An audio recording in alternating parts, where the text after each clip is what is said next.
السلام علیکم ورحمۃ اللہ وبرکاتہ۔ تلک الرسل کے عنوان سے تیسرا پارہ آج ہم پڑھیں گے۔ یہ پارہ دراصل دو حصوں میں تقسیم ہے۔ پہلے حصے میں سورۃ البقرہ کی ابتدائی 34 آیات ہیں اور دوسرے حصے میں سورۃ آل عمران کی 91 آیات ہیں۔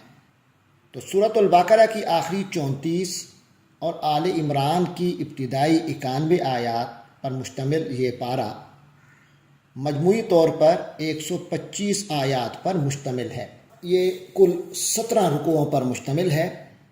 پہلا رکوع جس میں دوسرے پارے کی 4 آیات اور پھر اب تیسرے پارے کی 1 آیت شامل ہے، اس کا ہم نے ترجمہ پڑھ لیا تھا اور آج دوبارہ بھی پڑھ لیتے ہیں۔ اعوذ باللہ من الشیطان الرجیم، بسم اللہ الرحمن الرحیم۔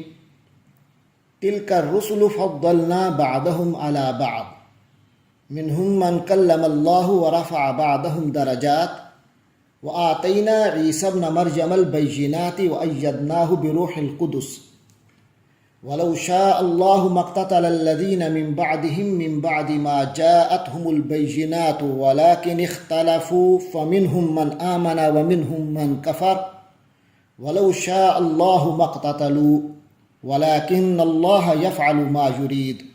صدق اللہ العظیم۔ تلک الرسل، یہ رسول ہیں، یہ وہ رسول ہیں کہ فضلنا بعضهم علی بعض، ہم نے ان میں سے کچھ کو کچھ پر فضیلت دی۔ منہم من کلم اللہ، ان رسولوں میں سے کچھ وہ حضرات ہیں جن سے اللہ نے گفتگو بھی فرمائی، کلام کا شرف بھی بخشا۔ ورفع بعضهم درجات، اور ان میں سے کچھ حضرات کو اللہ نے درجوں میں بلند فرمایا، یعنی کچھ کو کچھ کے مقابلے پر، بعض کو بعض کے مقابلے پر رفعت شان مزید عطا فرمائی۔ وآتینا عیسی ابن مریم البینات، اور ہم نے عیسی بن مریم کو روشن نشانیاں عطا کیں۔ وأیدناہ بروح القدس، اور انہیں روح القدس کے ذریعے سے سپورٹ دی، تائید بخشی، یعنی حضرت جبرائیل علیہ السلام کے ذریعے سے خصوصی نصرت عطا فرمائی۔ ولو شاء اللہ، اور اگر اللہ چاہتا، ما اقتتل الذین من بعدہم، تو ان رسولوں کے بعد ما اقتتل، باہم قتال نہ کرتے، نہ لڑتے لوگ، من بعد ما جاءتہم البینات، اس کے بعد جبکہ ان کے پاس روشن نشانیاں بھی آ چکی تھیں۔ ولیکن اختلفوا، لیکن لوگوں نے باہم اختلاف کیا، روشن نشانیاں آنے کے باوجود باہم اختلاف کیا۔ فمنہم من آمن، تو لوگ دو قسموں میں بٹ گئے۔ فمنہم من آمن، تو ان میں سے کچھ وہ تھے جو ایمان لے آئے۔ ومنہم من کفر، اور کچھ ایسے تھے جنہوں نے کفر کا رویہ اختیار کیا، کفر کی روش اختیار کی، کافر ہو گئے۔ ولو شاء اللہ، اور اگر اللہ چاہتا، ما اقتتلوا، تو وہ لڑائی نہ کرتے۔ ولکن اللہ یفعل، لیکن اللہ تو کرتا ہے، ما یرید، جو وہ چاہتا ہے، یعنی ہوتا وہی ہے جو اللہ کی چاہت ہوتی ہے۔ اس کے بعد تیسرے پارے کا دوسرا رکوع شروع کرنے لگے ہیں، 4 آیات پر مشتمل ہے۔ فرمایا، یا ایہا الذین آمنو، اے ایمان والو، اے اہل ایمان، انفقوا، تم خرچ کرو، مما رزقناکم، اس میں سے جو کچھ ہم نے تمہیں دیا، من قبل ان یأتی یوم، اس سے پہلے کہ ایسا دن آ جائے، لا بیع فیہ، جس میں نہ تو کوئی خرید و فروخت ہوگی، ولا خلۃ ولا شفاعہ، اور نہ ہی کوئی دوستی چلے گی، ولا شفاعہ، اور نہ ہی کوئی سفارش کام آئے گی، والکافرون هم الظالمون، اور کافر لوگ ہی تو ظالم ہیں۔ اس کے بعد آیت نمبر 255 جو بہت مشہور آیت ہے، انتہائی بابرکت آیت، فرمایا اللہ لا الہ الا ہو۔ یہ وہ آیت ہے جسے ہم آیت الکرسی کے نام سے یاد رکھتے ہیں۔ فرمایا اللہ لا الہ الا ہو، اللہ کی ذات ہے، ایسی ذات ہے کہ لا الہ، کوئی معبود نہیں ہے، الا ہو، مگر وہ، یعنی اس کے سوا کوئی معبود نہیں۔ الحی القیوم، وہ زندہ ہے، القیوم، ہر چیز کا تھامنے والا ہے، ہر چیز اس کی قیام سے ہی قائم ہے، اس کے قائم رکھنے سے ہی قائم ہے۔ لا تأخذہ سنہ، اس کی ذات کو نہ تو اونگھ پکڑتی ہے، یعنی اسے نہ تو اونگھ آتی ہے، ولا نوم، اور نہ ہی نیند۔ لہو ما فی السماوات وما فی الارض، اسی کا ہے جو کچھ آسمانوں و فضاؤں میں ہے، وما فی الارض، اور جو زمین میں، زمین و آسمان میں جو کچھ ہے سب اسی کا ہے۔ من ذا الذی یشفع عندہ، کون ہے وہ جو اس کے پاس آ کر سفارش کرے گا، الا باذنی، مگر اس کی اجازت سے، یعنی اس کی اجازت سے جس کو وہ اجازت دے گا، جتنی اجازت دے گا اتنی سفارش ہوگی، اس کے علاوہ کوئی نہیں جو اس سے سفارش کر سکے۔ یعلم ما بین ایدیہم، وہ جانتا ہے جو لوگوں کے سامنے ہے، وما خلفہم، اور جو ان کے پیچھے۔ تو لہٰذا سب سے اس بات کی احتیاج ہی نہیں کہ کوئی آ کے سفارش کرے، کیونکہ کوئی چیز اللہ کے علم سے باہر ہی نہیں۔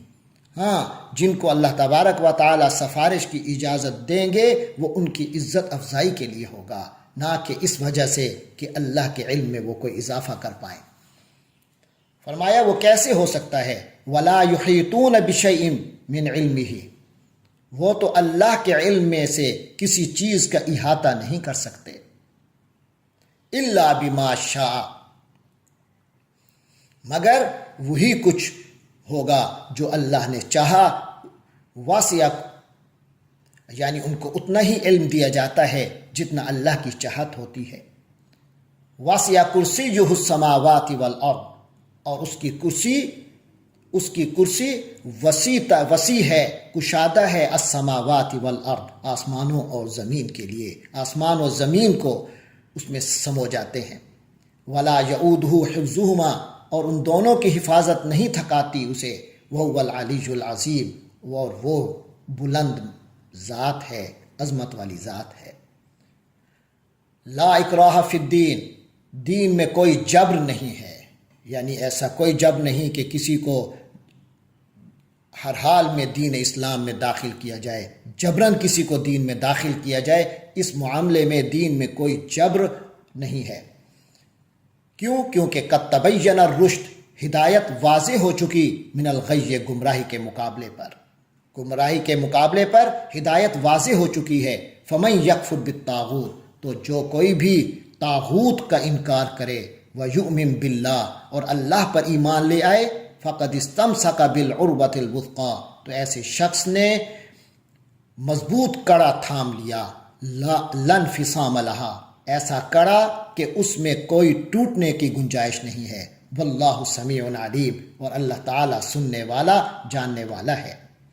اللہ ولی الذین آمنوا، اللہ تبارک و تعالی ہی سہارا دینے والا ہے، ولی ہے، دوست ہے، الذین آمنوا، ایمان والوں کا، ان لوگوں کا جو ایمان لے آئے، یخرجہم من الظلمات الی النور، اللہ تبارک و تعالی ان کو ظلمات سے نکال کر روشنی کی طرف لاتا ہے، اندھیروں سے نکال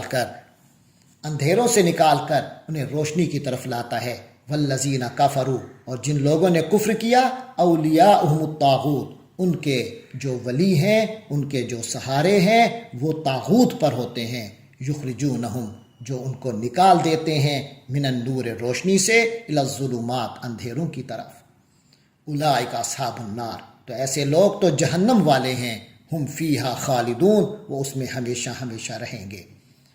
الم تر الی الذی حاج، کیا تم نے نہیں دیکھا اس شخص کی طرف جس نے حجت بازی کی، لڑائی کی، ابراہیم، حضرت ابراہیم علیہ السلام کے ساتھ جھگڑا کیا، فی ربہ، اس کے رب کے بارے میں، ان آتاہ اللہ الملک، کہ اللہ نے اس کو حکومت دے دی، یعنی اپنی حکومت کی شہ پر اس نے حضرت ابراہیم علیہ السلام کے ساتھ جھگڑا کیا۔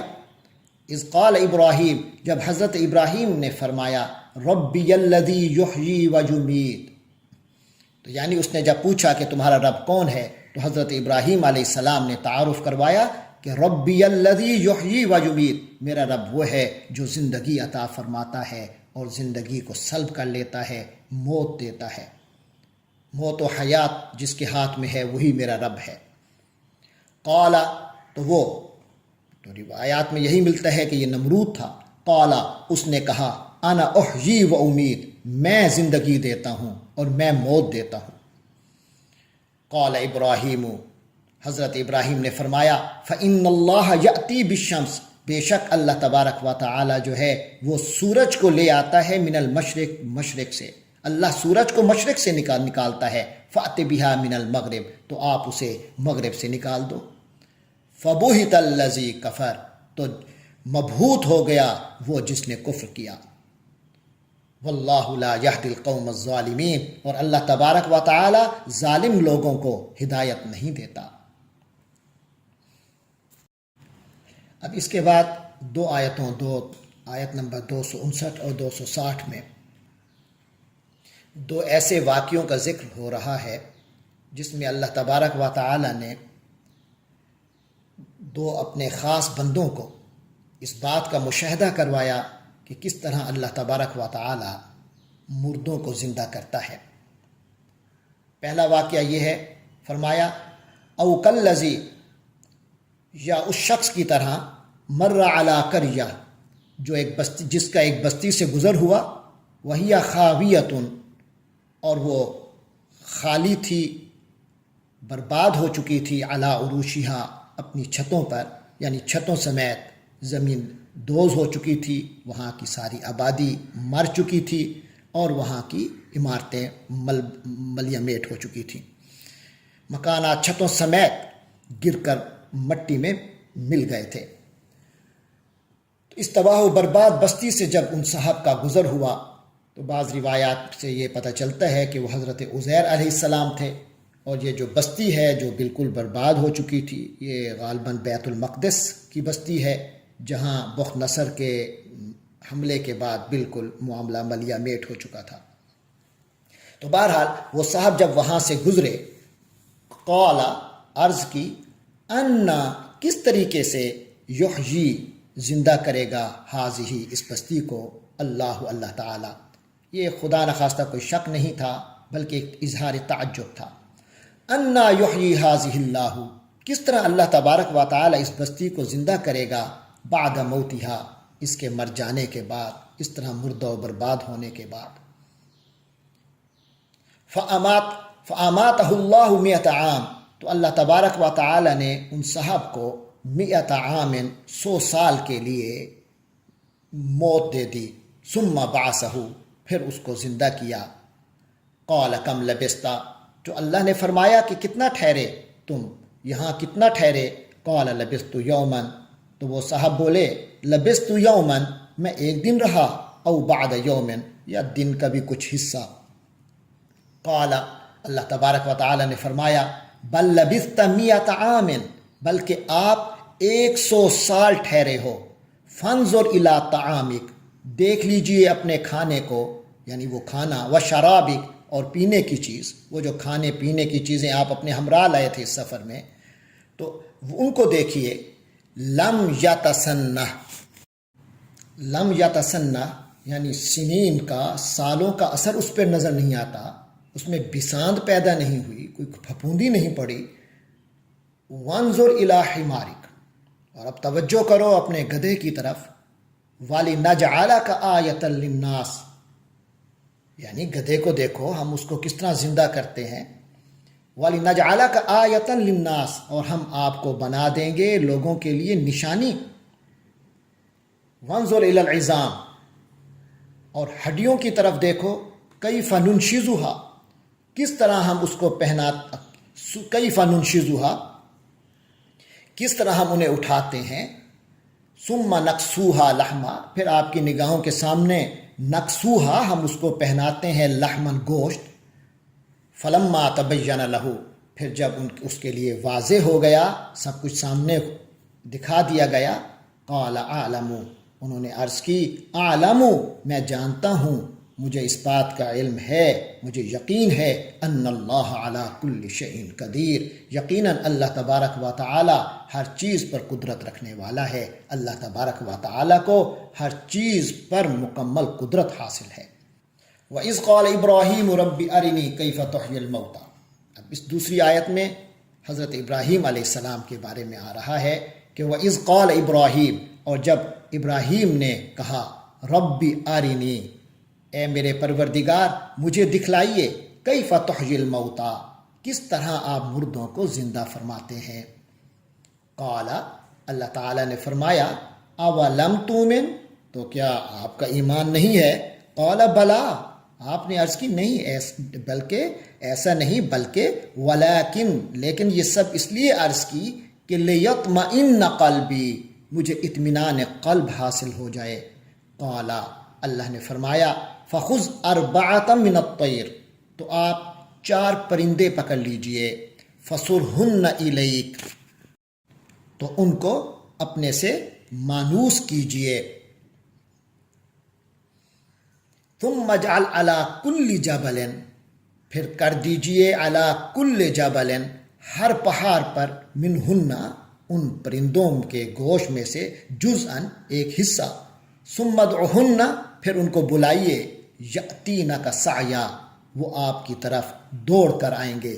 وعلم، اور جان لیجئے، ان اللہ عزیز حکیم، یقیناً اللہ تبارک و تعالی مکمل غلبہ رکھنے والے ہیں، حکمت والے ہیں.